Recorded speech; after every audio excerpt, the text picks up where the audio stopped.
Hey guys, Coach Santiago here. Want to talk about a very sensitive subject in this particular video, and that is playing time. It is the bane of most coaches' existence. It is what drives 90% of the problems in travel and academy sports teams and youth development organizations. I often used to tell people I'm the smartest guy you've ever met. I'm probably the greatest coach you've ever met until I put a lineup on the board. And then everybody thinks that they know more than me or has a better idea than me. And that's just part of the deal. And I always understood that. When I first got into coaching, I did not understand that. But this video is to try to help bridge the gap between the parental expectations of playing time and what really needs to happen if you're in that situation. The title of this video is Playing Time is None of Your Business. And it's not meant to be offensive, but it's meant to educate you and get your attention. What do I mean when I say that? Well, really what I'm saying is anytime your son or daughter is faced with a hurdle, I suggest that you encourage them, not you, them to get involved and identify and try to extract the answer to the mystery.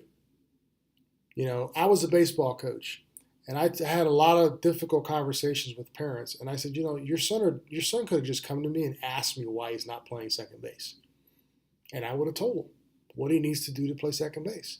And the better the question, the better the answer, right? So if your son or daughter goes up to a coach and says, I'm mad, why aren't I playing second base? Well, that's one question.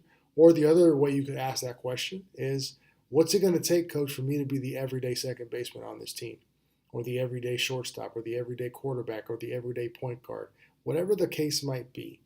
But we want to initiate that conversation between player and coach. Anytime a parent calls a coach in fifth grade, eighth grade, 11th grade, college, it generally does not turn out well for that particular player. When that phone hangs up, when that email gets read, when the situation is put in motion, now you've changed the dynamics. And the only person that a coach can really take it out on is a player, whether it's discipline, a firm conversation, a lineup change. Generally, you're not going to get the coach, if he's any good or she's any good, to just keel over and say, okay, mom and dad, I'm going to appease you and just do exactly what you want to do. So it's always better to make sure the player and the coach work things out. No different than when your particular athlete becomes 22, 23, 24, 25, and they've got that job at that corporation or they're running a business or whatever they might do. If there's a situation, that they have to get some answers for, they're going to be best off to handle that themselves. Anybody else gets involved, wives, moms, dads, it usually complicates matters, and it's no different in sports. And I understand that you're the one footing the bill, and I understand that you're the one paying. But part of the development that they're going to get through the course of sports is learning how to problem solve, learning how to confront the demon inside that's making them scared to talk to the coaches. And usually what I found in my time when I worked with players and coach players, when there was an issue, we got through it and it made us closer. They got a better understanding of what I was looking for, and I got a better understanding of how they saw things.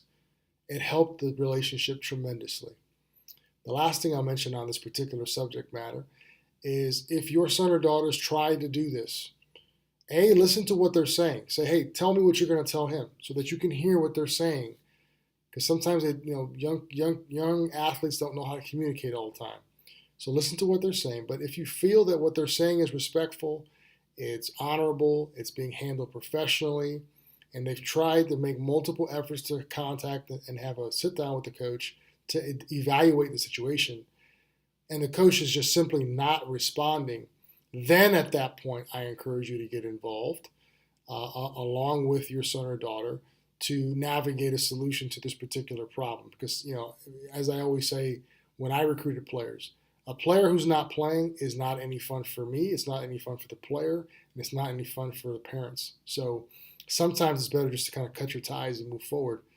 But most of the time, it can be worked out between the player and coach. And I'm telling you, the gifts and the growth that'll happen in your athlete if you allow them to initiate contact and then navigate a solution is astronomical. It's going to be something that impacts their life for the rest of their life. And they're going to be dealing with authority the rest of their born days. They need to navigate how to handle that situation first and foremost. And they're not always going to do what you want them to do. They're not always going to see it the way you see it, but that's just part of the growth that an athlete has to go through, and a great tool they can gain from playing sports. As always, great sharing information with you guys. If you have any questions on this particular subject matter, please feel free to contact me, and we can talk more about it. Thanks.